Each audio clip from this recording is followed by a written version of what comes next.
1558 ये वो समय था जब भक्ति की धारा नहीं, भक्ति की पूरी गंगा ही बह रही थी। मतलब ये वो समय था जब कबीरदास जी, सूरदास जी, तुलसीदास जी, मीराबाई, रैदास जी, रसखान जी, ये सारे कवि जो सिर्फ प्रेमा भक्ति के गीत लिखते थे, उनका उदय हुआ था और बहुत प्रेम से वातावरण को प्रेममय बना दिया था उस समय। जय श्री कृष्णा। मैं दुर्गा वासुदेव आज आपको भक्ति का साक्षात स्वरूप मीराबाई जी के बारे में बताती हूँ। उससे पहले कुछ बोलूं, मैं श्रीमती ममता शर्मा जिन्होंने बहुत सुंदर कविता लिखी है मीराबाई पे, इतनी भावपूर्ण है, एक एक शब्द मोती जैसा है। मैं आपको वो पढ़ के सुनाती हूँ। मीरा ने आंसू की मोती सजाई तो कान्हा भी धागा पिरो गया होगा। मीरा ने आंसू की मोती सजाई तो कान्हा भी धागा पिरो गया होगा। राधा को कृष्ण की देह मिली, बिना देह के नेह ने भाग गई मीरा। राधा को कृष्ण की देह मिली, बिना देह के नेह ने भाग गई मीरा। ब्रज भूमि में राधा ने रास रचा, मरुभूमि में कुंज खेला गई मीरा। ब्रज भूमि में राधा ने रास रचा, मरुभूमि में कुंज खेला गई मीरा। द्वापर में कृष्ण राधा को गाया, तो कलयुग में कृष्ण को गा गई मीरा। द्वापर में कृष्ण ने राधा को गाया, तो कलयुग में कृष्ण को गा गई मीरा। कृष्ण के प्रेम का राधा पे कर्ज था, राधा का कर्ज चुका गई मीरा। कृष्ण के प्रेम का राधा पे कर्ज था, राधा का कर्ज चुका गई मीरा। कृष्ण तो श्याम है काजल, काजल लगा के सो गई मीरा। कृष्ण तो श्याम है काजल, काजल लगा के सो गई मीरा। श्याम के नाम को ऐसा रटा कि खुद गोरी से शाम हो गई मीरा। श्याम के नाम को ऐसा रटा कि खुद गोरी से शाम हो गई मीरा। राणा ने ओझा बुलाया, बताया भूत या प्रेत है मीरा के भीतर। राणा ने ओझा बुलाया, बताया भूत या प्रेत है मीरा के भीतर। गिरधर गिरधर रट लगाई, घूंघट तज कर इधर उधर। गिरधर गिरधर रट लगाई, घूंघट तज कर इधर उधर। मंत्र मारिए कोई इस पर, ओझा ने मीरा की आंखों में झांका, तो वो भी गा उठा गिरधर गिरधर। उस खेत की रेत में मोती उगे, जिस खेत में बैठ के रो गई मीरा। उस खेत की रेत में मोती उगे, जिस खेत में बैठ के रो गई मीरा। घुंघरू बांध के नाची तो नाची मीरा, के नाच को नाच नचा गई मीरा। घुंघरू बांध के नाची तो नाची मीरा, के नाच को नाच नचा गई मीरा। श्याम की मोहनी मूरत देख के मूरत में ही समा गई मीरा। श्याम की मोहनी मूरत देख के मूरत में ही समा गई मीरा। फिर नैनों से नीर बहा के वसुधा पे सुधा बरसा गई मीरा। फिर नैनों से नीर बहा के वसुधा पे सुधा बरसा गई मीरा। अब प्रेम के गीत क्या गाए कोई, गाना था जो सब गा गई मीरा। अब प्रेम के गीत क्या गाए कोई, गाना था जो सब गा गई मीरा। मीरा जी कोई साधारण स्त्री नहीं है। वो राजस्थान के मेड़ता परिवार की राजकुमारी हैं। उनके दादाजी थे दादू राव और पिताजी थे रतन सिंह।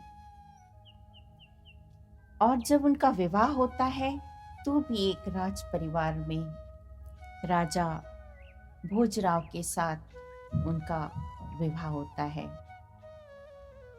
और उनके ससुर होते हैं राणा सांगा और देवर होते हैं विक्रम सांगा।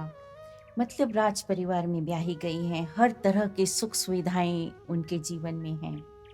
लेकिन उन सब सुख सुविधाओं को छोड़कर वो प्रेम करती हैं भगवान से। वो बहुत छोटी होती हैं तो संस्कार तो अपने परिवार के ही होते हैं। उनके जो दादू थे वो सत्संगियों से स्नेह करते थे। बहुत सारे साधु समाज संत समाज के लोग उनके घर पर आया जाया करते थे। सत्संग कीर्तन होता रहता था उनके घर। एक बार एक साधु मंडली आई जिनके पास कान्हा की बहुत सुंदर मूर्ति थी और मीरा जी उनको देख के नतमस्तक हो गई और वो बार बार बस उनसे साधु से आग्रह करती कि ये मुझे दे दीजिए। घर वाले मना करते हैं कि ये तो इनके ठाकुर जी हैं, ये इनकी पूजा करते हैं, सेवा करते हैं, आपका कोई खिलौना नहीं है। पर वो बहुत रोई कि मुझे ऐसा यही चाहिए। तो साधु उस समय तो नाराज होके चले गए कि मेरे ठाकुर मैं कैसे दे दूंगा इनको, बच्ची को समझाते नहीं हैं। लेकिन जैसे वो घर से बाहर निकले, महल से बाहर निकले, उसी समय उनको कुछ प्रेरणा होती है और वो वापस लौटकर वो गिरधर की मूर्ति उनको बच्ची को दे देते हैं और निकल आते हैं। और इधर क्या होता है, एक दिन एक बारात जा रही होती है उन्हीं के शहर में, गांव में। दूल्हा होता है घोड़ी पर और बारात जा रही है, ढोलक बज रहे हैं, नगाड़े बज रहे हैं। तो मीरा पूछती है ये क्या है माँ? तो माँ बताती है कि भला दीदी का, बहन का, या जो भी उन्होंने बोला होगा कि उनका ब्याह है, ये दूल्हा उनका जा रहा है, ये घोड़े पर बैठकर उनकी बारात जा रही है। तो उन्होंने कहा तो फिर मेरा दूल्हा कौन है? तो उन्होंने कहा जब तू बड़ी होगी तो तेरा दूल्हा आएगा। बोला नहीं, मेरे को अब भी दूल्हा चाहिए। तो उनके हाथ में जो गिरधर की मूर्ति थी वही उन्होंने उनको बोला ये है ना तेरा दूल्हा। और उन्होंने उनसे सच्ची में भावमय विवाह ही कर लिया एक तरह से। हर समय उनको अपने साथ रखती, उनसे बातें करती और नहलाती, उनको भोग लगाती, उनकी सेवा करती। और उन्होंने मन में गिरधर को पति रूप में ही स्वीकार कर लिया था। अब घर वालों को लगता है कि ये तो भाई ठीक है, बच्ची है ऐसे ही कर रही है, लेकिन उनका तो उसी में ही उतना मोह था और गिरधर ने भी उनकी भक्ति को स्वीकार कर लिया था शायद, इसलिए उनके भाव और दृढ़ होते चले गए। तो जब वो युवावस्था में पहुंचती हैं तो उनका विवाह करने का परिवार वाले सोचते हैं और मेवाड़ के भोजराज राणा से उनका विवाह तय होता है। ये अनमने मन से जाती हैं, इनको विवाह नहीं करना होता है, लेकिन कुल मर्यादा और बड़ों की आज्ञा सुनकर वो जाती हैं। लेकिन उधर उनका मन किसी भी चीज में नहीं लगता। तो ये अपने मन की बात अपने पति से कहती हैं। तो उनके पति उनको कहते हैं तुम्हें पूर्ण स्वतंत्रता है, तुम जैसा जीवन चाहती हो वैसा जी सकती हो, तुम्हें मेरी तरफ से पूर्ण स्वतंत्रता है। वो बहुत सुंदर होती थी, बहुत सुंदर लगती थी, लेकिन उनकी सुंदरता किसी का मन खराब करे ऐसी नहीं, बड़ी पवित्र करने वाली सुंदरता थी उनकी। उनके मित्र, राजा भोज के मित्र उनको छेड़ा करते थे कि आपकी पत्नी आपसे नहीं भगवान से प्रेम करती हैं। तो वो भी हंसकर जवाब देते थे देखो तो सही, मेरी टक्कर है किससे? भगवान से। इस तरह से वो बात टाल दिया करते थे। देववश ऐसा होता है कि बहुत छोटी उम्र में उनको कोई रोग हो जाता है भोजराज जी को, और वो उनकी मृत्यु हो जाती है छोटी उम्र में ही। अब मीरा जी और भी गिरधर की सेवा में सारा दिन उनके भजन गाना, सत्संग प्रवचन में जाना, सखियों के साथ वो प्रवचनों में चली जाती थी। और एक बार उनकी मुलाकात संत रैदास से होती है और वो उनके विचारों से इतना प्रभावित होती हैं कि वो उन्हें अपना गुरु बना लेती हैं। तो घर के जो लोग थे वो बहुत ही ज़्यादा नाराज होते हैं कि एक तो आप विधवा हो, दूसरा आप घर से बाहर जा रहे हैं, विधवा का बाहर निकलना वर्जित है, आप शहर भर में घूमती हैं, गीत गाती हैं, प्रवचन सुनने जाती हैं और नीच जाति वाले रैदास चमार को आपने अपना गुरु बना लिया है। और भी बहुत सारी बातें उनको सुननी पड़ती थी। उनकी ननंद उदा जो थी वो भी उनसे स्नेह नहीं करती थी, थोड़ा मन मैला था उनका उनके प्रति भी। वो अलग अलग तरीके से उन पर इल्ज़ाम भी लगाया करती थी। दुखी होकर मीराबाई अपने मायके चली जाती हैं। मायके में इनके पिताजी भी नहीं रहे, दादू भी नहीं रहे। उनके चाचा के बेटे जयमल जी अब राजगद्दी पर हैं, लेकिन वो कृष्ण भक्त हैं। तो उनसे वो आग्रह करती हैं कि मुझे द्वारिका चलना है। वो उनको द्वारिका की यात्रा करने ले जाते हैं और वो वहाँ पर भगवान के वही भजन गाना, गीत गाना, अपनी सुध न रखना, हमेशा उसी में लगे रहना। तो जब उनके वापस आने का समय होता है तो वो वापस नहीं आती हैं जय अपने चाचा के बेटे के साथ। वो कहती है मैं कुछ दिन और रहूँगी। तो इनको काफ़ी समय हो जाता है। फिर जयमल जी अपने एक दूत को वहाँ भेजते हैं कि आप जाकर, ब्राह्मण को भेजते हैं कि आप जाकर वहाँ उनको ले आइए मीरा जी को। लेकिन मीरा जी द्वारिका छोड़ना ही नहीं चाहती थी।